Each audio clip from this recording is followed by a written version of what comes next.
Okay, तो अब बारी है हमारी क्लास 10 का मैथ का जो चैप्टर नंबर 4 है, जिसे हम लोग क्वाड्रेटिक इक्वेशन के नाम से जान रहे हैं, उसको इस वीडियो में कवर करेंगे। देखो, पिछले वीडियोस में हम लोगों ने बहुत सारे चैप्टर के इंट्रोडक्शन वीडियोस एनसीईआरटी बुक को लेकर किया था, तो आप उन्हें भी जाकर चैनल पे देख सकते हो। प्लेलिस्ट का लिंक तुम्हें डिस्क्रिप्शन में मिल जाएगा, तुम वहां से भी देख सकते हो। देखो, इस वीडियो में हम लोग क्वाड्रेटिक इक्वेशन का इंट्रोडक्शन देखने वाले हैं। और मजे की बात तो ये है कि एनसीईआरटी चैप्टर में जो ये क्वाड्रेटिक इक्वेशन में जितने भी टर्म्स कॉन्सेप्ट हैं इस चैप्टर में लिखे हुए, उन्हें हम लोग अच्छे से कवर करने वाले हैं। जितना भी तुम्हारा एनसीईआरटी बुक में कॉन्सेप्ट है, उन्हें उन्होंने उनको हम लोगों ने यहाँ पे ले लिया है, और हम लोग इसे अच्छे से कवर करने वाले हैं। क्लियर है? तो चलो शुरू करते हैं। देखो यार, चैप्टर 2 जिसका नाम हम लोगों ने देखा था पॉलिनोमियल, उसमें हम लोगों ने डिफरेंट टाइप्स के पॉलिनोमियल के ऊपर नजर डाला था। और उसी में से एक टाइप था हमारा क्वाड्रेटिक पॉलिनोमियल, जो कि हमारा फॉर्म दे रहा था a x square plus b x plus c, जहाँ ए जो है वो हमारे जीरो के इक्वल नहीं होना चाहिए था। अगर यही फॉर्म को हम लोग जीरो के इक्वल इक्वेट करते थे, तो हमारा जो फॉर्म है वो क्वाड्रेटिक इक्वेशन का फॉर्म ले लेता था। क्योंकि तुम्हें मालूम है, जब कभी भी हम लोग अलजेब्रिक एक्सप्रेशन को जीरो के इक्वल लिखते हैं तो वो हमारा इक्वेशन कहलाता है। तो उसी तरीके से जो क्वाड्रेटिक पोलिनोमियल है, उसे हम लोग अगर जीरो के इक्वल इक्वेट करते थे, तो वो वैल्यू हमारा क्वाड्रेटिक इक्वेशन कहलाता है, जो कि ये चैप्टर है हमारा।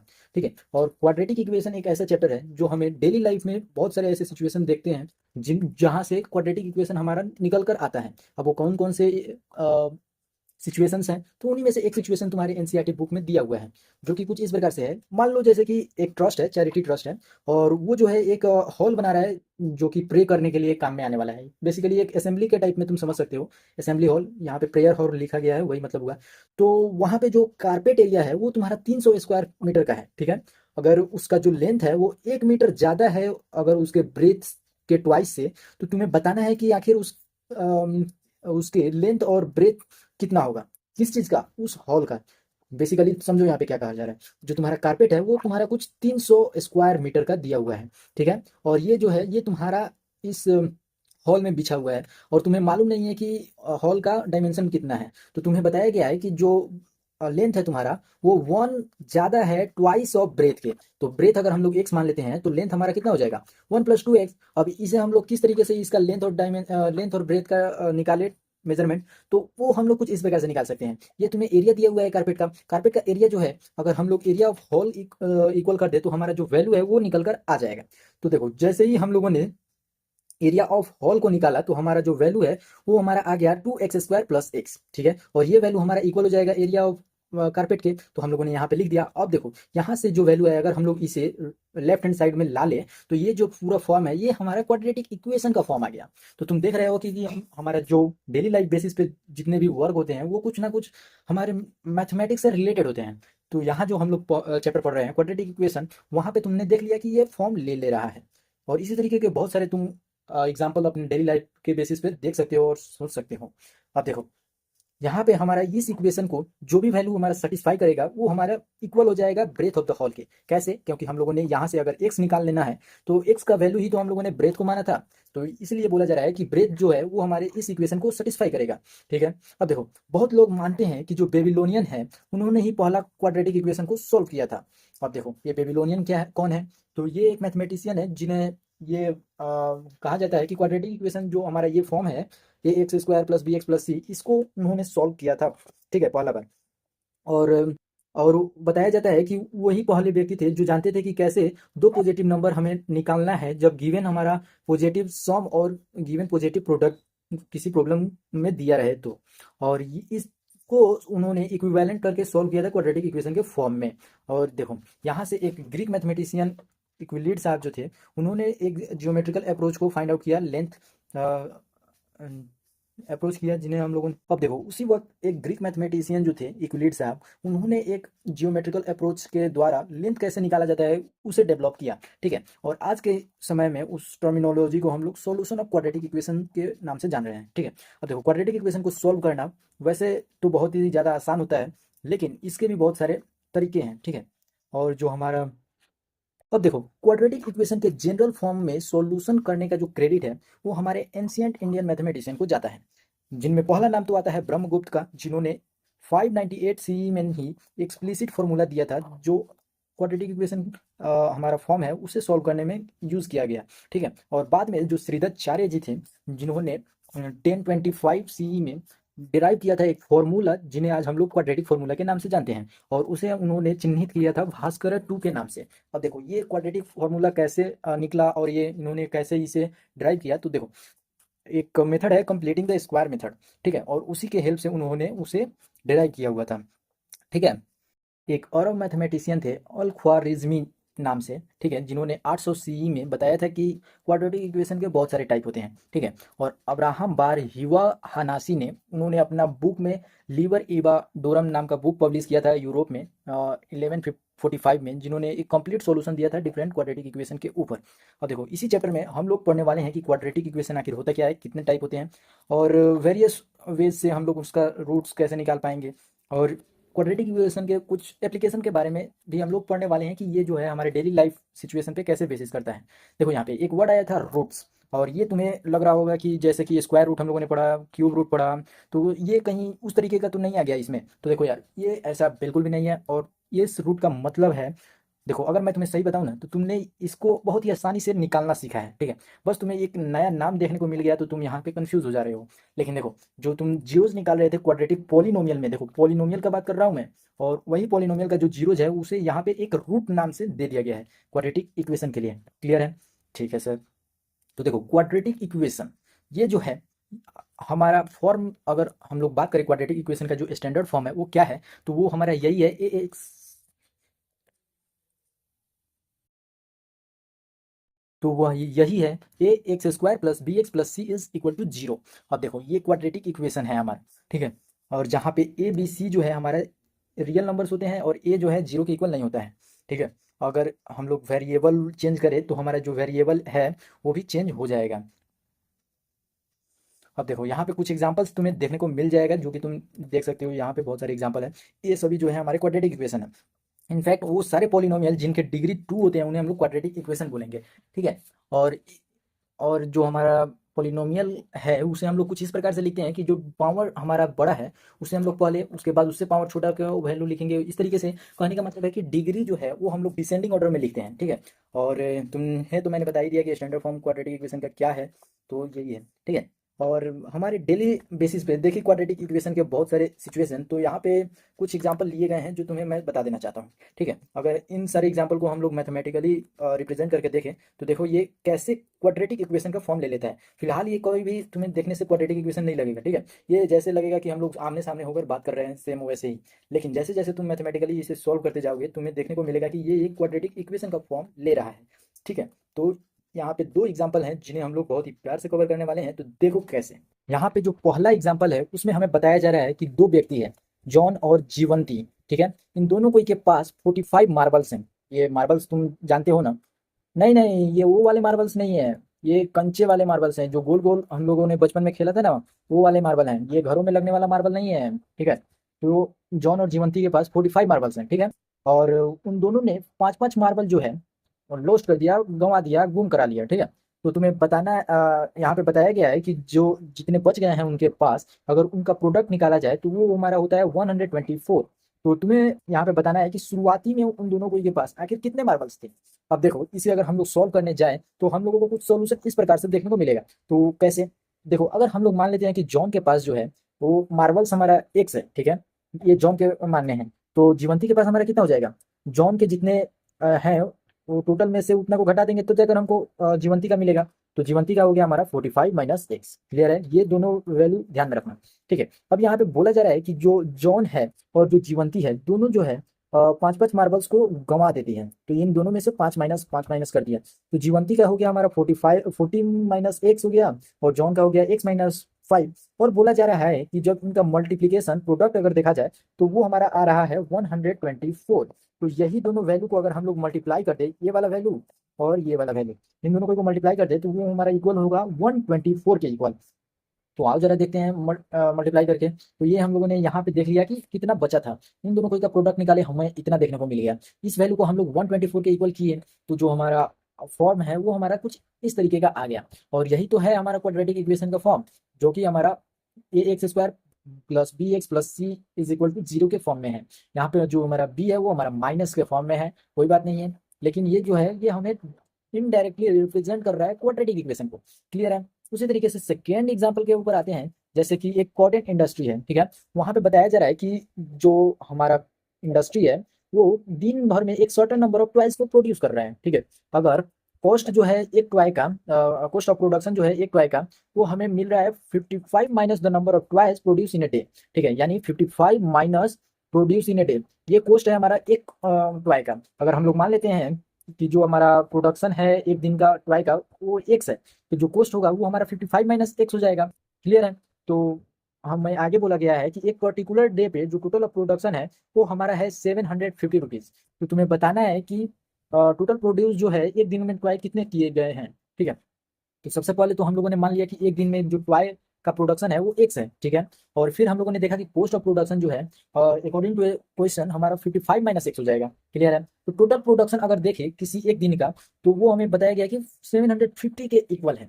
तो इन दोनों को हम लोग मल्टीप्लाई कर देंगे, मल्टीप्लाई करने के बाद जो वैल्यू आएगा उसे हम लोग 750 के इक्वल कर देंगे। तो इनडायरेक्टली जो है ये वैल्यू भी हमारा क्वाड्रेटिक इक्वेशन का फॉर्म ले लिया। तो इस तरीके से देख रहे हो बहुत सारे एग्जाम्पल जो तुम्हारे डेली बेसिस पे क्वाड्रेटिक इक्वेशन से अटैच हैं। अब देखो यहाँ पे तुम्हें बताना है कि ये सारे वैल्यू जो है क्वाड्रेटिक इक्वेशन का फॉर्म है या नहीं है। तो देखो यहाँ पे जैसे कि पहला इक्वेशन देख रहे हो, उसे अगर हम लोग यहाँ पे तोड़ दे a माइनस बी का होल स्क्वायर के रूप में, तो हमें कुछ इतना वैल्यू देखने को मिल जाएगा।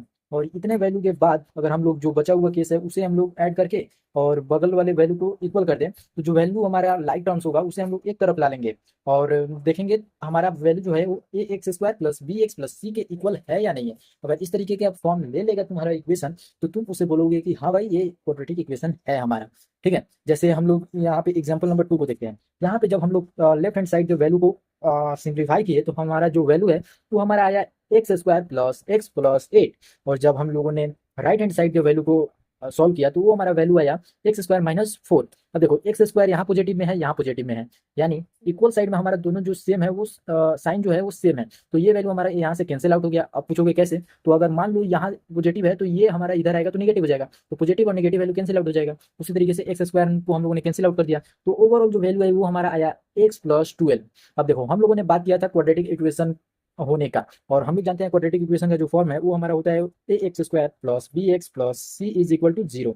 लेकिन यहाँ पे जो फॉर्म है वो हमारा है a x plus b is equal to 0। तो ये जो वैल्यू है वो हमारा क्या है?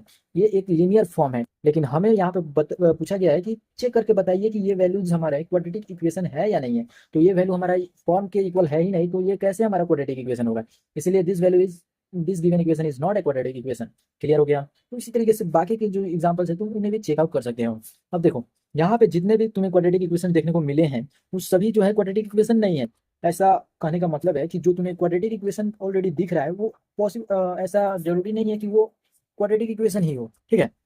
जो हमारा क्वेश्चन नंबर 2 था उस केस में ये बात बोला गया है। और देखो क्वेश्चन नंबर 4 जो है इस केस में तुम्हें देखने को मिल रहा है कि ये जो फॉर्म है ये तुम्हें क्यूबिक के फॉर्म में है, लेकिन जब तुम इसे और ये जो है क्वाड्रेटिक इक्वेशन के फॉर्म में नहीं है, लेकिन जब तुम इसे सॉल्व करने गए तो तुमने आखिर में देखा कि ये वैल्यू जो है हमारा ओवरऑल सॉल्व होकर ये इस फॉर्म में आ गया। तो इस तरीके से ये हमारा क्वाड्रेटिक इक्वेशन बन गया। तो इसीलिए कहा जा रहा है कि जब तक हम लोग उसे सॉल्व नहीं कर लेते तब तक बताना मुश्किल है कि ये वैल्यू हमारा क्वाड्रेटिक इक्वेशन होगा या नहीं होगा। तो इस तरीके से और भी बहुत सारी एक्सरसाइज में क्वेश्चन देखने को मिलेंगे जो तुम्हें कंफ्यूजिंग लगेंगे। तो इसलिए तुम थोड़ा केयरफुल होकर इन सारे बेसिस पे ध्यान देना, ठीक है। अब जो नेक्स्ट टॉपिक है वो हमारा है solution of quadratic equation by factorization. देखो फैक्टराइजेशन को हम लोगों ने 3 टाइप में पढ़ा था जो हमारा 8 क्लास था उस बेसिस में, लेकिन हम लोगों ने 9 में पढ़ा था मिडिल टर्म स्प्लिटिंग मेथड को, और इसी टर्म का यूज हम लोग आगे भी करते रहते हैं। और यहाँ पे हम लोग देख रहे हैं जो हमारा फैक्टराइजेशन है वो भी हमारा कुछ इसी बेसिस पे होने वाला है। तो देखो अगर हम लोगों ने यहाँ पे एक इक्वेशन मान लिया क्वाड्रेटिक इक्वेशन को, ठीक है, और ये जो वैल्यू है हमारा वेरिएबल वाला उसे हम लोगों ने 1 से रिप्लेस किया, तो लेफ्ट हैंड साइड में जो हमारा वैल्यू है वो हमारा राइट हैंड साइड 0 के इक्वल आ गया। तो इस तरीके से हम लोग कहेंगे कि जो 1 है हमारा वो इस क्वाड्रेटिक इक्वेशन का रूट हो गया, ठीक है। और इसी तरीके से अगर हम लोग देखें कि अगर अदर वैल्यूज भी अगर इस इक्वेशन को 0 के इक्वल ला दे तो वो हमारा वैल्यू जो है रूट हो जाएगा, ठीक है। अगर हम लोग जनरल फॉर्म में बोले कि अल्फा जो है एक रियल नंबर है और उसे हम लोगों को क्वाड्रेटिक इक्वेशन का रूट कहना है, तो उसके लिए क्या कहना पड़ेगा? जो हमारा एक्स वेरिएबल जो एक्स है उसके बिहाफ पे अगर हम लोग अल्फा को लिखते हैं, तो जो वैल्यू हमारा राइट हैंड साइड में है उसके इक्वल आ जाना चाहिए, यानी वो वैल्यू हमारा टोटली 0 को इक्वल आ जाना चाहिए। तो तब जाकर हम लोग उसे रूट ऑफ क्वाड्रेटिक इक्वेशन का नाम देंगे, ठीक है। और हम लोग यहाँ पे देख रहे हैं कि x जो है वो अल्फा का इक्वल है, और अल्फा जो है वो हमारा क्वाड्रेटिक इक्वेशन का सॉल्यूशन है, और या फिर कहे कि अल्फा जो है वो हमारे क्वाड्रेटिक इक्वेशन को सेटिस्फाई करेगा। ठीक है, तो ये कुछ स्टेटमेंट है रूट ऑफ इक्वेशन को शो करने के लिए। ठीक है, अगर अल्फा क्वाड्रेटिक इक्वेशन को हमारा सॉल्व करेगा तो उसे हम लोग क्वाड्रेटिक इक्वेशन का रूट या फिर सॉल्यूशन बोलेंगे। क्लियर है बात? अगर यहाँ पे देखा जाए कि क्वाड्रेटिक इक्वेशन जो हमारा a x square plus b x plus c है, तो यहाँ पे हमें देखने को मिल रहा है कि जो रूट होगा वो हमारा 2 होगा। ठीक है, क्यों 2 होगा सर? क्योंकि ये हमारा क्वाड्रेटिक इक्वेशन है और इसका डिग्री 2 है, तो इसलिए एटमोस्ट जो जीरो होगा वो हमारा 0 होगा, 2 होगा सॉरी। और इस तरीके से रूट और जीरो दोनों जो वैल्यू है वो दोनों एक ही वैल्यू है। कहने का मतलब दोनों जो वर्ड है वो अलग अलग देखने को मिल रहा है, लेकिन वैल्यू जो है सेम होगा, क्योंकि ये जीरोस का मतलब और रूट का मतलब दोनों एक ही है। क्लियर हो गया? जो चैप्टर नंबर 2 में हम लोगों ने क्वाड्रेटिक पोलिनोमियल के बारे में पढ़ा था कि क्वाड्रेटिक पोलिनोमियल के जो जीरोस होते हैं वो एटमोस्ट 2 होते हैं, वही यहाँ इक्वेशन में भी एप्लीकेबल होगा। जो क्वाड्रेटिक इक्वेशन है उसके भी जो हाईएस्ट जीरोज हैं वो हमारे 2 होंगे। ठीक है, और हम लोगों ने जो 9th क्लास में पढ़ा था क्वाड्रेटिक इक्वेशन को factorize splitting the middle term का प्रोसेस, उसी नॉलेज को हम लोग यहाँ पे भी यूज करके और क्वाड्रेटिक इक्वेशन का रूट्स को निकालेंगे। तो आप जरा देखते हैं कैसे। यहाँ पे हमारा एक इक्वेशन है जो कि हमारा 2x² माइनस 5x प्लस 3 है, और इसे जब हम लोग मिडिल टर्म के द्वारा स्प्लिट करने गए तो ये वैल्यू जो है 2x² माइनस 5x प्लस 3 वो हमारा कुछ इस प्रकार से हो जाएगा। अगर हम लोग फर्स्ट टर्म और थर्ड टर्म को मल्टीप्लाई किए तो वो हमारा हो गया 6x², और इस वैल्यू को हम लोगों को मिडिल टर्म में तोड़ना है। दो ऐसे ऐसे टर्म में तोड़ना है कि जो पहला टर्म है उसमें या तो निगेटिव और दूसरा टर्म में या तो निगेटिव या फिर दोनों टर्म में पॉजिटिव वैल्यू आना चाहिए। तो देखो यहाँ पे हमें चाहिए निगेटिव वाला वैल्यू, तो पॉजिटिव करने पे तो कोई भी निगेटिव वैल्यू नहीं देगा, तो इसलिए हम लोग 5 को अब कुछ इस प्रकार से तोड़ना है कि जो हमारा 6 का फैक्टर है वो दोनों को ऐड करने के बाद हमारा ये वैल्यू दे दें। तो ऐसा 2 और 3 जो फैक्टर है हमारा 6 का वो इसको फुलफिल कर रहा है। तो 2x² minus 2x minus 3x plus 3 is equal to 0 कर सकते हो। यहाँ पे तुम्हारा 2 कॉमन हो जाएगा, x² माइनस x, और यहाँ से तुम्हारा 3 कॉमन हो जाएगा, x यहाँ पे x कॉमन कर लोगे। ठीक है, और यहाँ पे 1 हो गए, तो यहाँ पे 1 आ गया। ठीक है, और इस तरीके से x माइनस 1 और इंटू 2x माइनस 3 तुम्हारा फैक्टराइज होके ये दोनों फैक्टर आ गया। ठीक है, और इसी तरीके से तुम देख सकते हो यहाँ पे भी तुम्हारा जो फैक्टर है वो हमारा कुछ इस प्रकार से आ गया, ये आ गया। ठीक है, और इसे जब हम लोग 0 के इक्वल करते हैं तो वो हमारा सॉल्यूशन रूट्स और 0 दे देता है। ठीक है, अब तुम इसे इस वैल्यू को जो जो वैल्यू आया है हमारा वो एक्स के बिहाफ पे रख के चेक कर सकते हो कि जो वैल्यू है हमारा क्वाड्रेटिक इक्वेशन वो 0 के इक्वल आ रहा है या नहीं आ रहा है। अब तुमने यहाँ पे फैक्टराइजेशन की मदद से देख लिया। अब देखो हम लोगों ने इस इक्वेशन का फॉर्म कैसे निकाला, कैसे जीरोज निकाला, कैसे रूट्स निकाला। तो यहाँ ध्यान देने वाली बात ये है कि सबसे पहले हम लोगों ने इसको फैक्टराइज किया और 2 लीनियर फैक्टर में तोड़ दिया। लीनियर फैक्टर का क्या मतलब हुआ, जैसे x प्लस 5 ये हमारा लीनियर फॉर्म हो गया, और इस तरीके से एक और आ गया तो हमारा जो है वैल्यू वो हमारा लीनियर फैक्टर हो गया। ये दोनों जो है ये हमारा लीनियर फैक्टर है, और इसे हम लोगों ने तोड़ने के बाद इन दोनों को एक एक करके 0 के इक्वल कर दिया। और जब हम लोगों ने 0 के इक्वल किया तो जो जीरोज है हमारा, जो रूट्स है हमारा, जो सॉल्यूशन है हमारा इक्वेशन का वो हमारा आसानी से निकल जा रहा है। उसी तरीके से एग्जाम्पल नंबर 4 भी तुम देख सकते हो कि रूट्स जो है फैक्टराइज करने के बाद हमारा लीनियर फैक्टर ए आया, और इसे जब हम लोगों ने 0 के इक्वल रखा तो जो वैल्यू है हमारा सेकेंड लीनियर फैक्टर ये हमारा इसके डिवाइडिंग में आ जाएगा। ठीक है, और ये वैल्यू जो है 0 से डिवाइड होकर 0 बन जाएगा। क्लियर है? तो इस तरीके से ये वैल्यू जो है हमारे 0 के इक्वल आ गया, और एक केस में हम लोग इस वैल्यू को जो है इस 0 के डिवाइड में भेजेंगे तो वो वैल्यू जो है हमारा वो इतने पे 0 के इक्वल आ जाएगा। क्लियर है? तो इस तरीके से जो हमारा सॉल्यूशन है वो 2 निकल जाएगा। और तुम वेरीफाई अगर करना चाहो कि ये रूट हमारा होगा या नहीं होगा तो इन वैल्यूज़ को तुम इसके एक्स के बिहाफ पे रख कर देख सकते हो कि वो टोटल इक्वेशन जो है वो हमारे 0 के इक्वल आया या नहीं आया।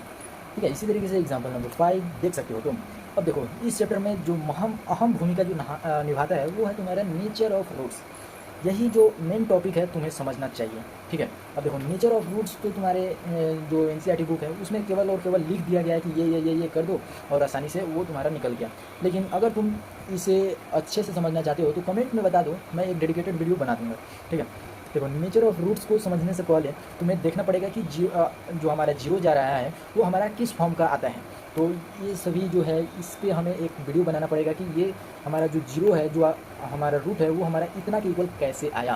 तो तुम कमेंट कर दो, मैं एक डेडिकेटेड वीडियो बना दूंगा। फिलहाल हम लोग एनसीईआरटी के लाइन वाइज देख रहे हैं इंट्रोडक्शन वीडियो, तो इसके अनुसार ही हम लोग आगे बढ़ रहे हैं। ठीक है, जब तुम इस वैल्यू को सॉल्व करोगे तो तुम्हारा जो 0 है वो तुम्हारा आ जाएगा -b plus minus root under b² minus 4ac overall by 2a।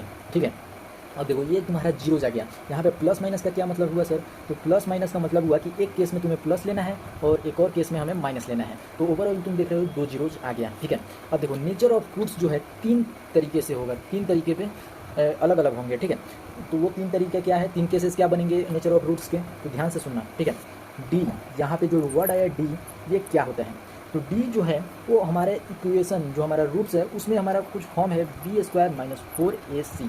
ये वैल्यू अगर हम लोग डी के इक्वल लिख रहे हैं तो जो वर्ड है हमारा ये हमें डिस्क्रिमिनांट को बताता है, ठीक है। और ये डिस्क्रिमिनांट जो है वो कुछ नहीं है, केवल एक नाम दे दिया गया है एक पूरे के पूरे इक्वेशन को, ठीक है। यहाँ से जो यहाँ तक अलजेब्रिक एक्सप्रेशन तुम देख रहे हो बी स्क्वायर माइनस 4ac, ये वाला वैल्यू ये तुम्हें डिस्क्रिमिनांट के इक्वल है।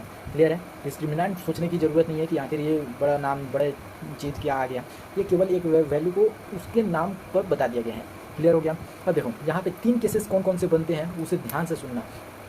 ये रूट अंडर जो वैल्यू है तुम्हारा ये ही हमारा डी डिस्क्रिमिनांट के इक्वल होता है, और टोटल केस जो है हमारा नेचर ऑफ रूट्स का इसी डी के ऊपर हमारा लाई करता है। अब ये कैसे? तो देखो ये वैल्यू जो हमारा रूट अंडर है ये अगर जीरो से बड़ा हो गया, ठीक है, तो जो रूट्स है हमारा वो रियल और डिस्टिंक्ट आएंगे। तो ये कैसे? रियल और डिस्टिंक्ट का मतलब क्या हुआ? रियल का मतलब हुआ कि वो तुम्हारा इरेशनल भी हो सकता है, रेशनल भी हो सकता है, ठीक है, और इसी तरीके से तुम्हारा इंटीजरल वैल्यू भी हो सकता है और भी बहुत सारी चीज़, ठीक है।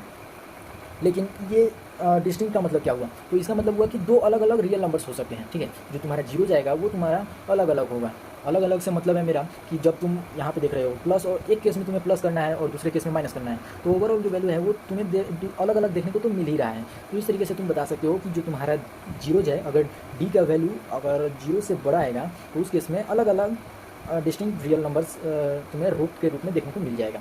अब यहाँ देखो, अगर दूसरा केस को ध्यान से देखोगे तुम्हें कुछ इस प्रकार से समझ में आएगा। जो रूट अंडर वाला वैल्यू है हमारा वो अगर जीरो के इक्वल आ गया, कहने का मतलब अगर डिस्क्रिमिनांट जो है वो हमारा जीरो के इक्वल आ गया, तो जो वैल्यू है हमारा रूट्स का वो हमारा दो होंगे, ठीक है, लेकिन वो दोनों वैल्यूज़ का जो वैल्यू है वो इक्वल आ जाएगा। कहने का मतलब अगर रूट हमारा 2 आया तो दूसरा भी 2 ही आएगा, ठीक है। और ये जो केस होता है ये हमारा सेकंड केस में ये होता है जब हमारा डी जो है वो जीरो के इक्वल आता है। ये स्पेशल केस है, इसे ध्यान में रखना। अब ये कैसे हुआ? तो देखो यहाँ पे तुम्हारा रूट्स निकाला गया है। अगर ये वैल्यू रूट अंडर के वैल्यू जो है वो हमारा जीरो के इक्वल आ गया तो ओवरऑल प्लस माइनस वाला केस तो खत्म ही हो गया यार। तो प्लस माइनस वाला खत्म हो गया तो बचा कितना? माइनस बी बाई टू है, और दोनों केस में माइनस बी बाई टू ही होगा, तो ओवरऑल रूट्स जो है वो इक्वल ही रहेगा।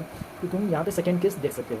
थर्ड केस में हमारा क्या होता है कि जो हमारा डिस्क्रिमिनांट है वो हमारा जीरो से छोटा होगा, ठीक है। और जब जीरो से छोटा होगा तो जो वैल्यू है वो हमारा माइनस में बना लेगा, और माइनस में बनाने का मतलब हुआ कि जब रूट अंडर माइनस में आएगा तो ये ओवरऑल वैल्यू जो है हमारा इमेजिनरी नंबर बना लेगा, और इमेजिनरी नंबर जो है वो हमें अभी नहीं पढ़ना है। और इमेजिनरी नंबर का मतलब हुआ कि नो रियल रूट्स, और रियल का जब होगा ही नहीं तो उसे हम लोगों को समझ कर बेकार में दिमाग का दही करने का क्या ज़रूरत है, ठीक है। तो इस तरीके से हम लोग यहाँ पे जो तीन केसेस बन रहे थे हमारे नेचर ऑफ रूट्स को हम लोगों ने समझ लिया, ठीक है। देखो जो तीसरा केस है वो जब भी तुम्हें देखने को मिलेगा कि जो डी है यानी बी स्क्वायर माइनस 4ac जो वैल्यू है वो हमारा अगर जीरो से कम आ रहा है, यानी -3 -2 माइनस में कोई भी वैल्यू दे दें, तो वो हम लोग डायरेक्ट नो रियल रूट्स बोलेंगे और आगे अगला क्वेश्चन पे बढ़ जाएंगे, ठीक है। अब यहाँ पे कुछ एग्जाम्पल्स दिए हुए हैं जिनमें तुम्हें बताना है नेचर क्या है, ठीक है। तो इस तरीके से और भी एग्जाम्पल्स देख सकते हो, और तुम आसानी से जो तुम्हारा एक्सरसाइज का क्वेश्चन है उन्हें तुम आसानी से सॉल्व कर सकते हो। फिलहाल हम लोगों ने जो हमारा एनसीईआरटी का लाइन वाइज इंट्रोडक्शन वाला केस था उनको हम लोगों ने कवर कर लिया है। इस वीडियो में हम लोगों ने क्वाड्रेटिक इक्वेशन को सॉल्व किया, और अगले वीडियो में हम लोग जो आप लोग कमेंट करोगे उस चैप्टर को हम लोगों ने कर देना है। तो वीडियो को लाइक करो, चैनल को सब्सक्राइब करो, और हाँ बाकी चैप्टर्स के इंट्रोडक्शन वीडियोज़ तुम प्लेलिस्ट से जाकर देख सकते हो।